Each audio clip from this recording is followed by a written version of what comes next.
Okay, so that's a quick look at any quick questions on the PFD. Okay, I'm going to go a little further along here because there's some more pieces to this, and then maybe we'll come back for more questions. So, PFDs, they're either inherently buoyant, which means they're made of foam or some other thing that doesn't require inflation, or they're inflatable.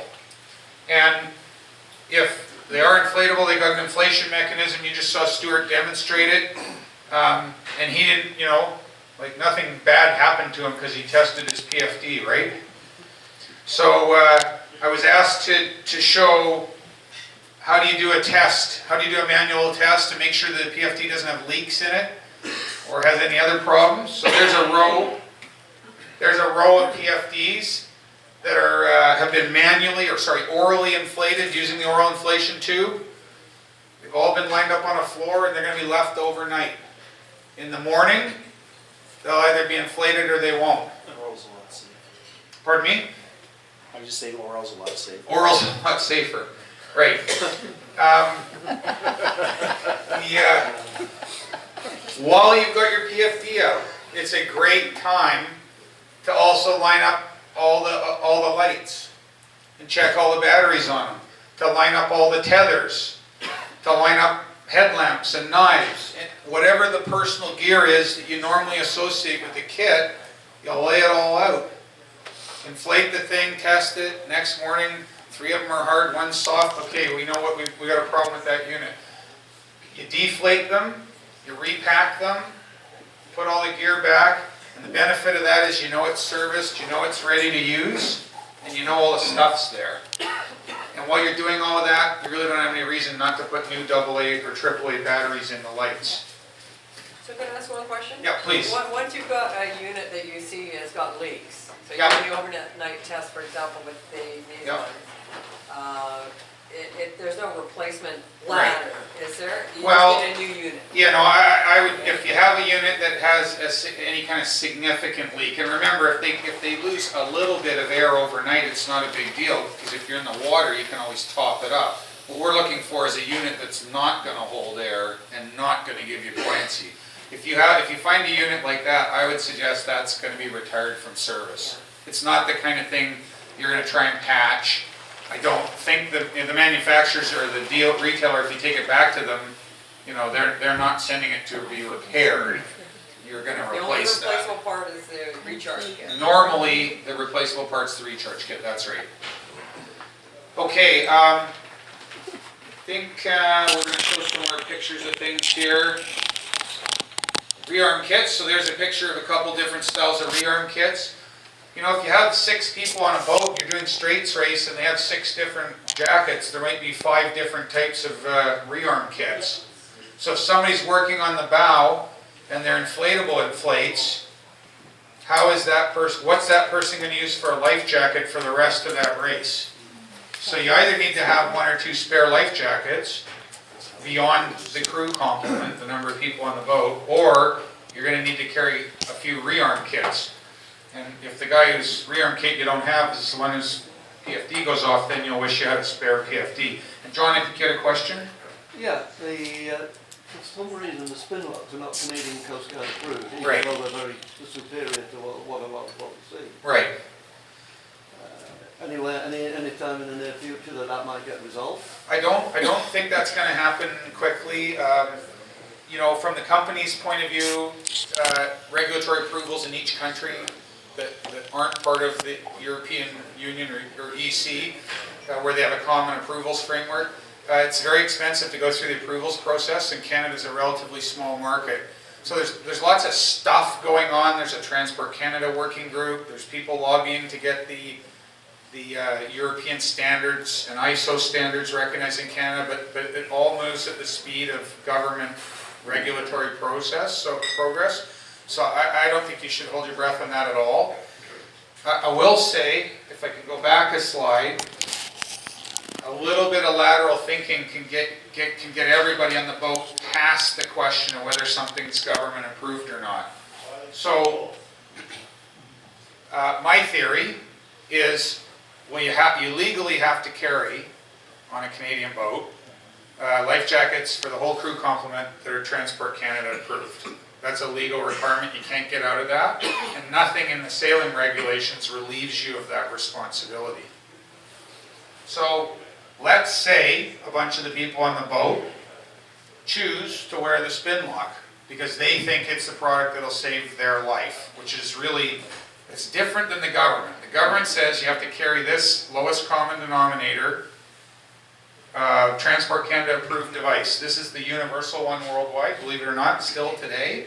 A Type 1 life jacket worldwide, keyhole, inherently buoyant.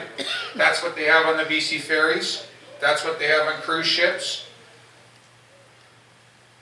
None of us as sailors, I can't believe any of us as sailors are going to believe that's the right product. First, we can't wear it while we're sailing. So these cost, on the US side of the border, West Marine sells these for about $8. And on the Canadian side of the border, West Marine sells them for $13. So if there's 8 people on your boat, for 8 times 13, what's that, $104, you can buy these great worldwide recognized Type 1 life jackets that'll meet the government requirement. And you can stick them somewhere where you won't need to get access to them quickly because you're never actually going to use them. But you have met your government requirement. And then you can wear the product, whichever product it is, that you believe works for the sport we're doing and will actually save your life, right? Because you'll be wearing it when you need it. So if you think about it that way, then you don't really have to pick your sailing PFD on the basis of whether or not it's government approved. You still got to carry a government approved device, but pick the product you believe is right for the sport, the activity you're doing, and the risks you have. I think philosophically that's the best way to solve the problem is to disconnect it. Yeah, question over here. There you go, Stephen. Oh, go ahead, Jeff. The OSRs and the SERs though require 150 newtons of buoyancy. Right. So now we're going to get into a little bit of detail here, so I'll just take a quick skim on that, and if there's more discussion, maybe we can do that offline at the end. In the ISAF offshore special regulations, there's a requirement for all of the distance races, the higher category races, that you have, that your life jacket has 150 newtons of buoyancy. That's about 34 pounds. And in practical terms, there's no inherently buoyant life jackets on the market other than Swiftwater river rescue devices that have 34 pounds of buoyancy. So you're not even going to, any kayak style or dinghy style life jacket doesn't give you the buoyancy that's required in the offshore special regs. So you will end up, once you've gone through the thought process, the selection process, you're going to end up at an inflatable to get that amount of buoyancy and to meet the requirements of the regs. Again, the special regs don't say that you can't carry that to meet your government requirement. They just say you got to carry a product that works for our sport and that you can wear. So if you go overboard, you're wearing it. How many people have ever fallen overboard off a sailboat wearing one of these? How many people ever wore one of those on a sailboat? Pre-1952. Right. So that's I think that's a practical solution. If you buy the Mustang jacket, because we don't want to overly focus just on spin lock, so there's a Mustang inflatable, meets the offshore special regs buoyancy requirements, is Transport Canada approved. There's a US version that US Coast Guard approved. So if you want everything in one, you can go down the Mustang track, and there's other brands as well. If you really like the spin lock, you can have the spin lock. Just make sure you have the keyhole as well to make the government happy. Okay, just so we don't get bogged down in that, one more question, then we'll move on. Sorry, you've got crotch and thigh strap. Yes. mentioned Yeah. here. Can a climbing harness can you tether a climbing harness to a spin lock or something like that to the tether and actually have that work as a crotch strap or thigh strap? Right. There's a couple ways. So the crotch or thigh strap requirement is now a mandatory requirement in the offshore special regs, and it's also a requirement in the new special equipment regs or SERs.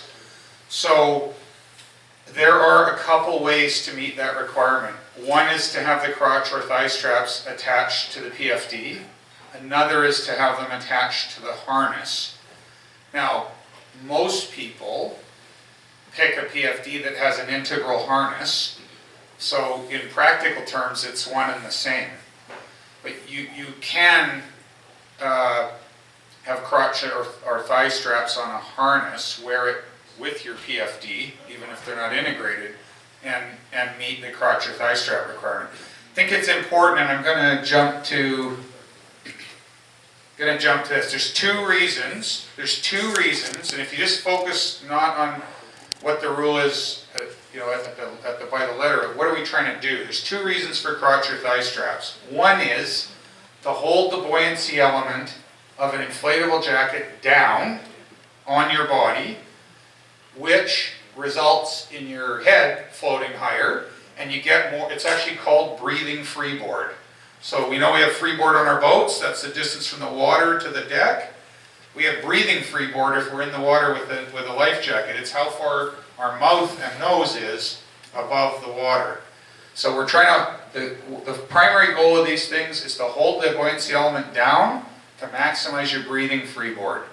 A secondary application is to prevent you from slipping out of your PFD or harness, either because you become hypothermic, you're no longer in control of your arms and you slip out of it, or because an enthusiastic person during the recovery grabs your tether or your harness or your PFD and yanks on it and pulls it right off of you. And there are a number of documented fatalities in sailing where they got all the way back to a person, got him alongside a boat, and then pulled the PFD or harness right off of them. And now the crew has the PFD and the person in the water doesn't, and it has a bad ending a percentage of the time. So your number one reason is to keep the buoyancy element down so you don't breathe water. A secondary reason is so you don't slip out of your gear. So if you think of those reasons, then you can figure out how to meet that requirement. Yep. Sure. So direct answer to the climbing harness portion. I did some research on this and I came across some interesting things that I didn't expect. Was that, and we all know that since many people wear the spin lock harness, you can clip onto the eyelet, and when you pull directly upwards, as if you were to just hang the line up from the mast, you'll notice that the thing rides up quite easily around your chest. That's even with the thigh straps. And one of the things that they did with it, if you're wearing a climbing harness, it inherently keeps that eyelet point very low down on your body, and it will pull you more of your hips at the water line. If you're still connected by your jack line to your tether and in the water through outside the boat, it will pull you from a lower point of your body and it will keep you submarining underneath the water. And it has the risk of drowning you by still being attached to your jack line. So that's one of those things, is a little bit of riding up is actually kind of a good thing. It will pull from higher if you're being dragged from your boat, and it'll keep your head out of the water. Okay, I'm just going to come back to the safety tethers because that's a key part of the equation here. And a couple things your safety tether should have. On one end, the boat end, if I can call it that, it needs to have a hook that has a double action or a locking mechanism. And the reason for that is you don't want to clip onto the jack line or a fixed attachment point and have the hook be able to twist and unclip itself or clip onto additional lines. So you always want to have a locking mechanism. So Stuart's making this look easy, but there's two things he's doing there. He's pressing on the gate and he's pressing on the release at the back. Right. So Stuart, if you don't press the release at the back and you just press on the gate, what happens? Nothing. Right? The gate's locked and it won't open and climb off of the thing you hooked it on. It won't let anything else hook in there. So it is important to have the proper kind of hook. Now, unfortunately, despite the fact that what's a proper safety tether is well defined in the regs and has been known for literally decades, major retailers or major suppliers and retailers still stock safety tethers and sell them that don't meet either the rules or the common sense requirement. So you've got to make sure it's buyer beware, make sure that your safety tether has a locking boat end. And similarly, your safety tether needs to have a quick release at the chest, at the harness end. And so there's a bunch of different ways of accomplishing that quick release. And quick releases, you know, they're not magic. If the thing's severely loaded, you may or may not be able to release it. But the idea of the quick release is if you're being towed by the boat, or you've fallen over, or the boat's capsized and you're being held under the boat by your tether, you can release your tether at your chest. You don't have to go 6 feet, get to the end of the tether and try and unclip a loaded tether from the boat. You can quick release at your chest. So make sure when you're getting your tethers that you actually have a way to release that.